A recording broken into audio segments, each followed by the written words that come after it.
ஸ்டாலினுக்கு கொஞ்சம் கூட வெக்கமா இல்லையா? ஒரு கேவலமான கீழ்த்தரமான வேலையை திரு ஸ்டாலினும் உதயநிதியும் முழு நேரமாக மற்ற கட்சி எம்எல்ஏக்களை பேரம் பேசப்பட்டு வருகிறது. திரு ஸ்டாலின் இதுக்கு மேல நீங்க அரசியல் ஒதுங்கிருங்க. ஏன்னா இது வரைக்கும் ஒரு முதலமைச்சர் வேட்பாளர் தோற்றுள்ளாரா? உங்களை மாதிரி 1000 கோடி இல்ல 500 கோடி ஒரு மாவட்டத்துக்கு செலவு பண்ணல இங்க யாரும் இல்லை. எங்களுடைய பல எம்எல்ஏக்களை தொடர்பு கொண்டு நாங்கள் உங்களுக்கு 10 கோடி தரோம், 20 கோடி தரோம், 50 கோடி தரோம் சொல்லி தொடர்பு கொண்டு அனைவரையும் ஒவ்வொரு வழியில பேசிக்கிட்டே தான் வர்றாங்க. திரு ஸ்டாலின் ஒவ்வொரு இடத்துலையும் சொல்றாரு 30 நாள் சொல்றாரு. கீழ்த்தரமான வேலையை ஸ்டாலின் செஞ்சுட்டு இருக்காரு. கொஞ்சம் கூட வெக்கமா இல்லையா? எடப்பாடியும் ஒரு வகையில் அவருடன் கூட்டு சேர்ந்து கொண்டு எப்படியாவது குறுக்கு வழியில் இவங்க எல்லாம் சேர்ந்து ஆட்சி அப்படின்னு முயற்சி செஞ்சுட்டு இருக்காங்க. ஸோ இதோடைய வெளிப்பாடு தான் இன்னைக்கு இந்த கைது. கரூர் கேங்கு கரூர் கம்பெனி நடத்திட்டு இருந்தாங்களோ அந்த நபர்கள்லாம் இது நேரடியாக தொடர்பில் இருக்கிறார்கள் என்ற தகவல் எங்களுக்கு வந்துட்டு இருக்கு. அனைவருக்கும் வணக்கம். தற்போது கொஞ்ச நேரத்துக்கு முன்னாடி உங்களுக்கு சென்னை காவல்துறை மூலியமாக ஒரு ப்ரெஸ் ரிலீஸ் வந்திருக்கும். அதாவது நான் இந்த 40 நாளாக சொல்லிட்டு இருக்கோம், திமுகவும் திரு ஸ்டாலின் அவர்களும் திரு எடப்பாடி அவர்களும் சேர்ந்து குறுக்கு வழியில் ஆட்சி அமைக்க முயற்சி செஞ்சுட்டு இருக்காங்கன்னு சொல்லிட்டு இருந்தோம். அதுதான் இன்னைக்கு அதோடைய வெளிப்பாடு. அவர்கள் அனைவரும், அதாவது திமுக சேர்ந்த முக்கியமான நபர்கள், செந்தில் பாலாஜி போன்ற நபர்கள், இப்போ அவர்கள் ஸ்டாலினுடைய உத்தரவின் பேரில், உதயநிதி உத்தரவின் பேரில் செந்தில் பாலாஜி போன்ற ஆட்கள் எங்களுடைய பல எம்எல்ஏக்களை தொடர்பு கொண்டு நாங்கள் உங்களுக்கு 10 கோடி தரோம், 20 கோடி தரோம், 50 கோடி தரோம்னு சொல்லி தொடர்பு கொண்டு ஒவ்வொருவரையும் இந்த 40 நாட்களாக அவர்கள் தொடர்பு கொள்ளாத எம்எல்ஏக்களே கிடையாது, அனைவரையும் ஒவ்வொரு வழியில் பேசிக்கிட்டே தான் வர்றாங்க. நாங்கள் கண்டிப்பாக இதை சட்டப்பூர்வமாக நடவடிக்கை எடுக்கணுன்ற பட்சத்தில் ஒரு எம்எல்ஏ, எங்களுடைய எம்எல்ஏ அவரிடம் தொடர்பு கொண்டு அவர் வேண்டாம்னு சொன்ன பிறகு அவரை இவர்கள் மிரட்டும் தோணியில் பேசியிருக்கிறார்கள். அவர் கொடுத்த புகாரின் அடிப்படையில் இன்னைக்கு கையும் களவுமாக அந்த பணம் கொடுக்க முற்பட்ட யார் யாரெல்லாம் அதற்கு அந்த குதிரை பேரத்திற்கு பேசினார்களோ அவர்களை காவல்துறை கைது செய்திருக்கிறது. அந்த நபர் நரேஷ் என்ற நபர் கூட, நரேஷ், தியாகராஜன், ஒரு 3 பேர் கைது செய்யப்பட்டிருக்கிறார்கள். ஸோ இந்த நரேஷ் அவர் நேரடியாக செந்தில் பாலாஜியுடன் அவருடைய தம்பி அசோக்குடனும் நெருங்கிய தொடர்பில் இருப்பவர். அவருடன் தினமும் பேசியிருக்கிறார். ஒவ்வொரு நாளும் இது தொடர்பாக எல்லா கம்யூனிகேஷனையும் பண்ணியிருக்கிறாரு. எப்போ யார் யாரிடம் எவ்வளோ பணம் கொடுக்கணும், எந்தெந்த எம்எல்ஏவை நான் வாங்க போகிறோம், இந்த மாதிரியான வேலைகளை செஞ்சுருக்கிறாங்க. ஸோ இது தொடர்பாக காவல்துறை 3 பேரை கைது செய்திருக்கிறது. மேலும் இது சம்பந்தமாக விரிவான விசாரணை நடைபெற்று வருகிறது. கண்டிப்பாக இது மாதிரியான ஒரு கேவலமான கீழ்த்தரமான வேலையை திரு ஸ்டாலினும் உதயநிதியும் அவர்கள் கையில் வைத்திருக்கும் மற்ற ஒரு சில செந்தில் பாலாஜி போன்ற நபர்களை முடக்கிவிட்டு முழு நேரமாக மற்ற கட்சி எம்எல்ஏக்களை பல கோடி கொடுத்து 50 கோடி வரை பேரம் பேசப்பட்டு வருகிறது. இதனால தான் அவர் சொல்றாரு, திரு ஸ்டாலின் ஒவ்வொரு இடத்துலையும் சொல்றாரு 30 நாள் சொல்றாரு. ஸோ இவங்க சொன்ன விஷயம் என்னன்னா, ஒவ்வொரு எம்எல்ஏக்களையும் தொடர்பு கொண்டு உங்களுக்கு 30 கோடி தரோம், 40 கோடி தரோம், 50 கோடி தரோம் பேசுறாங்க. பேசிட்டு அடுத்த வர்ற கூட்டத்தொடரில் நாங்கள் சபாநாயகர் மீது நம்பிக்கையில்லா தீர்மானம் கொண்டு வருவோம், அதற்கு நீங்கள் எங்களுக்கு வாக்களிக்கணும் அப்படின்னு கேட்டுட்டு வராங்க. ஸோ இது பல எம்எல்ஏக்கள் புகார் அளித்துள்ளனர். ஒரு சில பேர் மிரட்டப்பட்டுள்ளனர். அந்த மிரட்டப்பட்ட எம்எல்ஏ ஒருத்தர் இன்னைக்கு புகார் அளிச்சிருக்கிறார். இதை இவர்கள் விடாமல் செய்து கொண்டிருக்கிறார்கள். மக்கள் அனைவரும் இதை பார்த்து கொள்ள வேண்டும். இவங்க என்ன செஞ்சிட்டு இருக்கான்னு பார்த்து கொள்ள வேண்டும். ஆயிரக்கணக்கான கோடி, லட்சக்கணக்கான கோடி தமிழக மக்களிடம் கடந்த 5 வருடங்களை கொள்ளையடித்து விட்டு அவங்களால இன்னைக்கு சும்மா இருக்க முடியாமல் இன்று எப்படியாவது எம்எல்ஏக்களை விலை பேசி வாங்கி விடலாம் என்று குறுக்கு வழியில் முயற்சி செஞ்சுட்டு இருக்காங்க. ஸோ இதற்கு எடப்பாடியும் ஒரு வகையில் அவருடன் கூட்டு சேர்ந்து கொண்டு எப்படியாவது குறுக்கு வழியில் இவங்கெல்லாம் சேர்ந்து ஆட்சி அப்படின்னு முயற்சி செஞ்சுட்டு இருக்காங்க. ஸோ இதோடைய வெளிப்பாடு தான் இன்னைக்கு இந்த கைது. ஒரு புகாரின் அடிப்படையில் இன்னும் பல பேரை இவர்கள் தொடர்பு கொண்டு பேசிட்டு வராங்கன்னு எங்களுக்கு தகவல் இருக்கு. பலர் புகார் அளிச்சும் உள்ளனர். கண்டிப்பாக யார் யாரெல்லாம் இந்த மாதிரியான கீழ்த்தரமான வேலைகளை செய்வார்களோ சட்டப்பூர்வமாக கடுமையான நடவடிக்கை, புகாரின் அடிப்படையில் பல பேர் புகார் கொடுத்துருக்காங்க, சட்டபூர்வமான கடுமையான நடவடிக்கை எடுக்கப்படும். வேற எந்தெந்த அமைச்சர்கள், அதாவது முன்னாள் அமைச்சர்கள் இல்ல, சட்டபூர்வமாக யார் யாரெல்லாம் இவர்கள் தொடர்பு கொண்டு வர்றார்களோ அதெல்லாம் புகாராக வந்துள்ளது.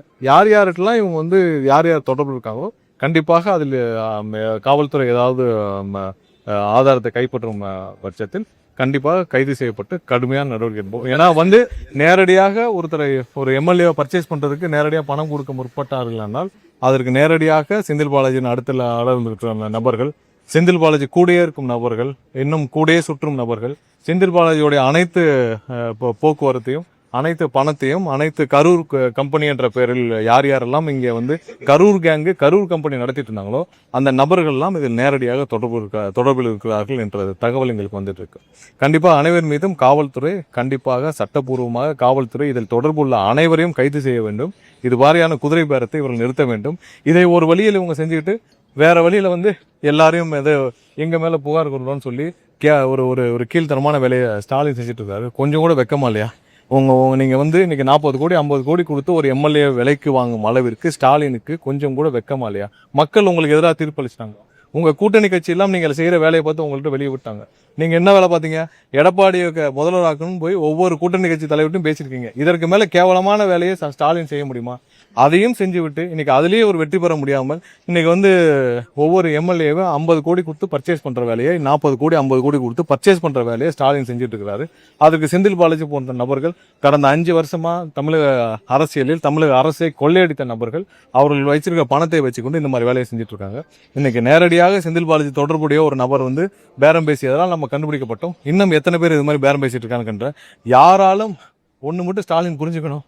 எங்களுடைய எம்எல்ஏக்கள் எல்லாம் வந்து 3 லட்சம் 4 லட்சம் செலவு பண்ணி உங்களை மாதிரி 1000 கோடி இல்லை 500 கோடி வந்து ஒரு மாவட்டத்துக்கு செலவு பண்ணலாம் இங்கே யாரும் இல்லை. 3 லட்சம் 4 லட்சம் செலவு பண்ணி தான் எங்கள் எம்எல்ஏ ஆனாங்க. அடுத்த தேர்தலும் நாங்கள் இப்படி தான் எதிர்கொள்வோம். ஒவ்வொரு தேர்தலும் நாங்கள் எங்கள் எம்எல்ஏலாம் 2 லட்சம் 3 லட்சம் செலவு பண்ணி அவங்களால முடிஞ்சளவு பிரச்சாரத்தை பண்ணிடுவாங்க. மக்கள் எங்களுக்கு வாக்களித்திருக்காங்க. மக்கள் அனைவரும் 100% நம்பிக்கையோடு எங்களுக்கு வாக்களிச்சிருக்காங்க. உங்களை மாதிரி ஓட்டுக்கு 2000 கொடுத்தோம் இல்லை ஒரு தொகுதிக்கு 70 கோடி செலவு பண்ணியாலும் இங்கே யாரும் வரல. அதனால எங்களுடைய எம்எல்ஏக்களுக்கு அதே 2 லட்சம் 3 லட்சம் இருந்தால் போதும். அடுத்த தேர்தலை எப்போ வேணாலும் சந்திப்போம். இன்னைக்கு தேர்தல் வந்தாலும் நாங்கள் சந்திப்போம், நாளைக்கு தேர்தல் வந்தாலும் நாங்கள் சந்திப்போம். அதில் எந்த பயமும் யாருக்குமே கிடையாது. நீங்கள் இந்த கேவலமான வேலையை விட்டுட்டு உண்மையாக நீங்கள் செய்த மக்களுக்கு என்ன 5 வருஷம் நீங்கள் என்ன கெடுதல் செஞ்சீங்க, என்ன தீய வேலைகள் செஞ்சீங்க, அதை உணர்ந்து மக்களிடம் மன்னிப்பு கேட்டுவிட்டு தயவு செய்து அரசியலேருந்து ஒதுங்கிருங்க. திரு ஸ்டாலின், இதுக்கு மேலே நீங்கள் அரசியலேருந்து ஒதுங்கிருங்க. ஏன்னா இது வரைக்கும் ஒரு முதலமைச்சர் வேட்பாளர் தோற்றுள்ளாரா? ஒரு முதலமைச்சர் வேட்பாளர் முதலமைச்சராக இருந்தவர் இன்று அரசியலில் தோற்று போயிருக்கிறார். ஸோ இதற்கு மேலே என்ன கேவலம் இருக்குது? கடந்த 50 வருஷத்தில் அந்த மாதிரி நடந்திருக்கா? 50 வருஷத்தில் ஒரு திமுகவுடைய ஒரு முதலமைச்சர் வேட்பாளர் தோற்று போயிருக்கிறார். அதுதான் மக்கள் உங்களுக்கு கொடுத்த ஒரு பாடம். இதற்கு மேலே திருந்துங்க. இதுக்கு மேலே உங்களுக்கு வந்து அடுத்த வர சந்ததியை ஒழுங்கா வழிகாட்டுங்க. இன்னும் போய் 50 கோடி கொடுத்து செந்தில் பாலாஜி போன்ற நபர்கள் நீங்கள் கூட வச்சுக்கிட்டு, அசோக்குமார் நபர்களை கூட வச்சுக்கிட்டு நீங்கள் கட்சியை நடத்தினீங்கன்னா இப்படி தான் இருக்கும். இந்த மாதிரி வேலைகள்லாம் செய்யணும். இந்த மாதிரியான கேவலமான வேலையை விட்டுட்டு மக்கள் தீர்ப்பை ஏற்றுக்கொண்டு நீங்கள் தயவு செஞ்சு அரசியல் விட்டு ஒதுங்கிருங்க. இல்லாட்டி நீங்கள் எல்லாம் முடிவு செஞ்ச மாதிரி திமுகவும் அதிமுகவும் மொத்தமாக வந்து வேற ஏதாவது பாரதிய ஜனதா கட்சி மாதிரி இணைஞ்சிட்டு ஏதாவது உங்களுக்கான அரசியல் ஆதரவு தேடிக்கங்க. ஆதாரங்கள் ஏதாவது கிடைச்சிருக்கா சார்? சார் செந்தில் பாலாஜி தொடர்பு இது இந்த மாதிரி கைது நடந்தவுடன் அதை சமாளிக்க, இப்படி ஒரு கைது நடந்தவுடன் அதை சமாளிக்க இவங்களுக்கு காலையிலலாம் இவங்களுடைய நபர்கள் எல்லாம் மாட்டிக்கொண்டாங்கன்னு தெரிஞ்ச பிறகு அதை சமாளிக்க கடிதம் எழுதிட்டு இருக்காரு. எது கடிதம்? எதுக்கு கவர்னர் கடிதம்? ஆதாரம் தான் கொடுக்கணும் தானே? நாங்கள்லாம் ஆதாரம் இருக்குன்னு சொல்றோங்களா? எதுக்கு கவர்னர் கடிதம்? கவர்னர் என்ன செய்வாரு? நாங்கள் யாரிடமும் குதிரை பேரம் செய்யவில்லை, 100% சொல்றோம். நாங்கள் யாருக்காவது ஏதாவது செஞ்சிருக்கோமா? இல்ல. அவர்கள் வந்து நீங்க போய் திமுகவும் அதிமுகவும் சேர்ந்து ஆட்சி அமைக்கணும் முடிச்சேன்னு யாரு கூட இருப்பா? கூட்டணி கட்சியில் இருந்த தலைவர்கள் என்ன சொன்னாங்க? யாராவது வந்து உங்க கூட கூட்டணி இருப்பாங்களா? அதாவது திமுகவும் அதிமுகவும் நாங்கள் எடப்பாடியை முதல்வராக்கிறோம்னா எடப்பாடியை முதல்வராக்கிறக்கா திமுக இருக்க கட்சி தொண்டரில் வேலை பார்த்தாங்க, இல்லை எடப்பாடியை முதல்வராக்கிறக்கா திமுக இருக்க எல்லா கட்சி நிர்வாகிகளும் சேர்ந்து வேலை பார்த்தாங்க. இந்த மாதிரியான ப்ரொபோசல், கேவலமான ப்ரொபோசலை ஸ்டாலின் செய்யலாமா? ஃபர்ஸ்ட் செஞ்சனால தான் கூட்டணி இருந்து வெளியேறினாங்க. எங்களுக்கான நம்பர்ஸ் 120 இருக்கு. யாருக்கு அரசியலே இல்லைன்னு தெரியுதோ அவங்க எல்லாம் கட்சியை விட்டு வெளியேறாங்க. இப்ப திமுக இருக்க யாருக்கா அரசியல் இருக்கா? இல்ல, முதலே இல்ல. இப்ப அதை விட மோசம். அதிமுக யாருக்கா அரசியல் இருக்கா? அரசியல் ஒரு எதிர்காலம் இருக்கா? யாருக்குமே இல்லை. யாராவது ஒருத்தருக்கு இன்னைக்கு அதிமுக அரசியல் எதிர்காலம் இருக்கா? அடுத்த தேர்தலில் நீங்க நின்றால் ஜெயிப்பீங்கன்னு ஒருத்தரை சொல்லுங்க. யாரும் ஜெயிக்க மாட்டார்கள். அரசியல் எதிர்காலம் இல்லைன்னு நினைக்கிறவங்க எல்லாரும் அந்த கட்சியிட்டு வெளியேறாங்க. எம்எல்ஏவாக இருப்பவர்கள் மக்களை சந்திக்க முடியாமல் 5 வருஷம் சும்மா எப்படி இருக்கிறது? சும்மா போய் தொகுதியில் சுத்த முடியாது. எம்எல்ஏவா இருக்கவங்க அவ்வளவு கஷ்டம் இருக்கு. நீங்க ஒவ்வொரு இடத்துக்கும் போகணும், மக்களை சந்திக்கணும், வாக்களிச்சு ஜெயிச்சிருக்கீங்க. நீங்க மக்களுக்கு ஏதாவது செய்யணும். எதுவுமே செய்யாம சும்மா சுத்தி வர முடியாது ஒரு எம்எல்ஏ வந்து. அதை விட பெரிய கொடுமை ஒண்ணுமே. அதனால எல்லாரும் வந்து இதுக்கு மேல வெறும் எம்எல்ஏவை தொடர்ந்து எதுவுமே செய்ய முடியாமல் மக்களிடம் தினமும் பயந்து ஓடுவதற்கு பதில் நாங்க ரிசைன் பண்றோம்ன்றாங்க. இதுக்கு இந்த சூழ்நிலைக்கு தள்ளியது ஸ்டாலினும் எடப்பாடியும் தான். இன்னும் அந்த சூழ்நிலை ரொம்ப மோசமாக கொண்டு போயிட்டு இருக்காங்க. RS பாதி என்ன லெட்டர் எழுதுனா என்ன யாருக்கு லெட்டர்? உங்களுக்கு ஆதாரம் இருக்கா சொல்லுங்க. நாங்க யார்கிட்ட பேசினோமா? ஏதாவது சொல்லியிருக்கோமா? எதுவுமே சொல்லலை. நாங்கள் யாரையும் போய் கூட்டமா நீங்கள் வந்து எங்களோட சேருங்க உங்களுக்கு அது தரது எதுவுமே இல்லை. எங்களுக்கு நம்பர்ஸ் இருக்குது. கூட்டணி கட்சியிலன்னு நாங்கள் பேசணும். கூட்டணி கட்சிகளில் இப்போ நாங்கள் காங்கிரஸ் கம்யூனிஸ்ட் அனைவரும் சேர்ந்து எங்களுக்கு ஆதரவு கொடுக்குறேன்னு சொன்னாங்க. ஏன்னா அது மக்களுடைய தீர்ப்பு. நீங்கள் எடப்பாடி போய் முதல்வராக்கணும் கூட்டணி கட்சி சொன்னோன்னு யார் உங்களோட பயணிப்பா? ஸ்டாலினோட யார் பயணிப்பா?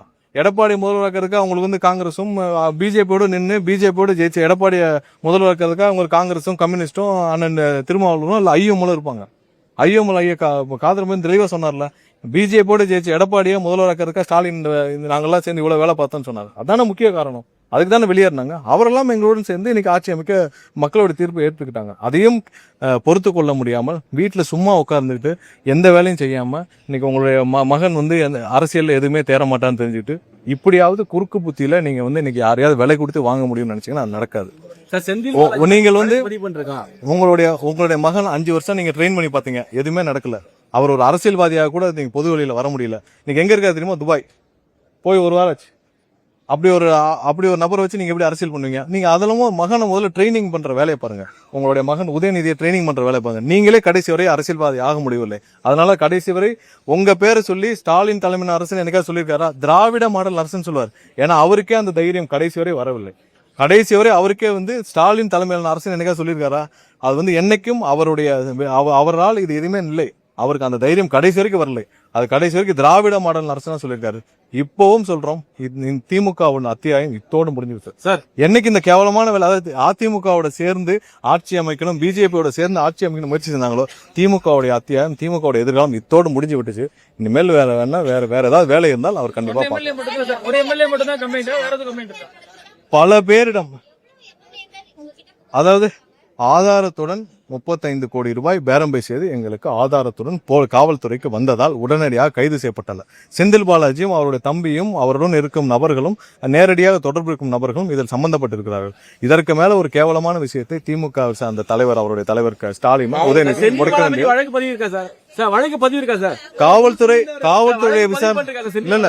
காவல்துறை அவருடைய விசாரணை தொடர்ந்துகிட்டே வராங்க. கண்டிப்பாக அடுத்தடுத்த கட்டங்கள் யார் யார் கைது செய்யப்படுவாங்களோ அது காவல்துறை தெரிவிப்பார்கள். இது மாதிரியான ஒரு மோசமான குற்றத்தை செய்தவர்கள் எந்த காலத்தும் விடுவிக்கப்படுவார்கள். என்ன சொல்லியிருக்காரு?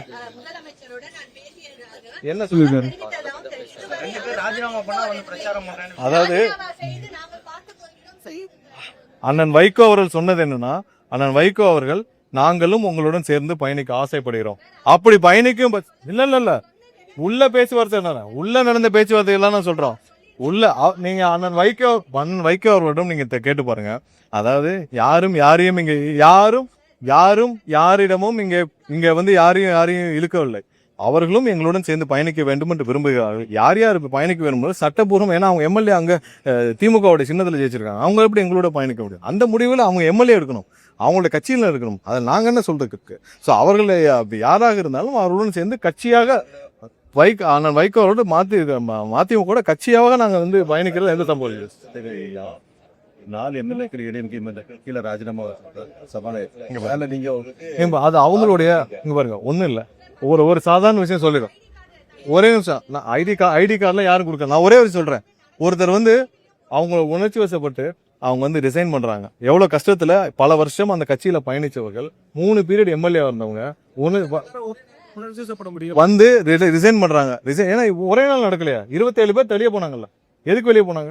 27 பேர் வெளியே போனாங்கல்ல. எதுக்கு வெளியே போனாங்க? இப்பவும் அந்த கட்சியில ஏன் பிரச்சனை இருக்கு? இப்பவும் திரு எஸ்பி வேலுமணி அவர்கள் வந்து இங்க மிஸ்டு கால் கொடுத்தா ஐடி கார்டு வந்துருங்க, அதெல்லாம் பிரச்சனை இல்லை. ஏன்னா நீங்க ஆன்லைன்ல கொடுத்தீங்கன்னா உடனே வந்துடும். போட்டோவும் சேர்த்தா அப்லோட் பண்ணா வந்துடும். அது ஒரு பெரிய விஷயம் இல்லை. 2 நிமிஷத்துல 3 ஸ்டெப்ல ஐடி கார்டு வந்துடும். ஓட்டர் ஐடி கொடுத்தா வந்துடும். சரி, என்னன்னா உணர்ச்சி வசப்பட்டு 3 பேர் ரிசைன் பண்றாங்க. உடனே சந்திக்கணும்னு விரும்புறாங்க. உடனே மேல வர்றாங்க. அவங்களை ஆசுவாசப்படுத்தி நீங்க போங்கன்னு சொல்லி தான் அனுப்பிச்சு வைக்க முடியும். ஏன்னா அவங்களுடைய ஆதங்கம் அப்படி. ஒரு எடப்பாடி ஏமாத்திட்டாரு, ஸ்டாலின் ஏமாத்திட்டாரு. இவ்வளவு அவங்க ஓட்டு போட்ட மக்களை இப்ப சந்திக்க முடியுமா? ராஜினாமா செஞ்சுட்டு அவங்க எங்க போவாங்க சொல்லுங்க? ஒரு 3 பேர் ராஜினாமா செய்யறாங்க. ஒரு எம்எல்ஏ ராஜினாமா செய்யறது சாதாரண விஷயம் இல்லை. ரொம்ப அவ்வளவு கஷ்டப்பட்டு 1 மாசம் வேலை பார்த்து ஜெயிக்கிறாங்க. அவங்க இன்னைக்கு ராஜினாமா செய்யறாங்க. ராஜினாமா செஞ்ச தொகுதிக்கே போக முடியல. அவங்க 10 நாள் ஆச்சு. அவங்க அதுக்கப்புறம் அவருடைய அரசியல்ல என்ன பண்ணணும் ஏது பண்ணணும் தொகுதியில போய் என்ன பதில் சொல்லுவோம் இதெல்லாம் அவங்க தெரிஞ்சுக்கணும்ல. உணர்ச்சிவசப்பட்டு வர்றாங்க, அவங்கள ஆசுவாசப்படுத்தி நீங்க போங்கன்னு சொல்லி ஆறுதல் கூறி அனுப்பிவிடணும். இது மாதிரி பலர் இருக்காங்க, எல்லா கட்சியிலும் இருக்காங்க. அதாவது திமுக இருக்காங்க, அதிமுக இருக்காங்க. பல பேர் வந்து இப்படி ஒரு கேவலமான தலைமை இப்படி ஒரு முயற்சியை செஞ்சு 2 குடும்பமும் இந்த லெவலுக்கு கீழ்த்தரமா இறங்கிட்டாங்க. இவர்கள் கூட எப்படி பயணிக்கிறதுன்னு எல்லாரும் இருக்கிறாங்க. ஒரு எம்எல்ஏ இருந்து 3 தடவை எம்எல்ஏ இருந்து ரிசைன் பண்றது சாதாரண விஷயம் இல்லை. அவங்க ரிசைன் பண்ணிட்டு உறுப்பினர் சார் டிவிகே வருவாங்க. அது நம்ம கையில இல்லைங்க, அது அவங்களுடைய முடிவுங்க. நம்ம என்ன சொல்றது? இல்ல இல்ல நம்ம அது சம்பந்தமாக இல்ல ஒரு விஷயம் சொல்லிக்கிறோம். அது சம்பந்தமாக இங்க பாருங்க.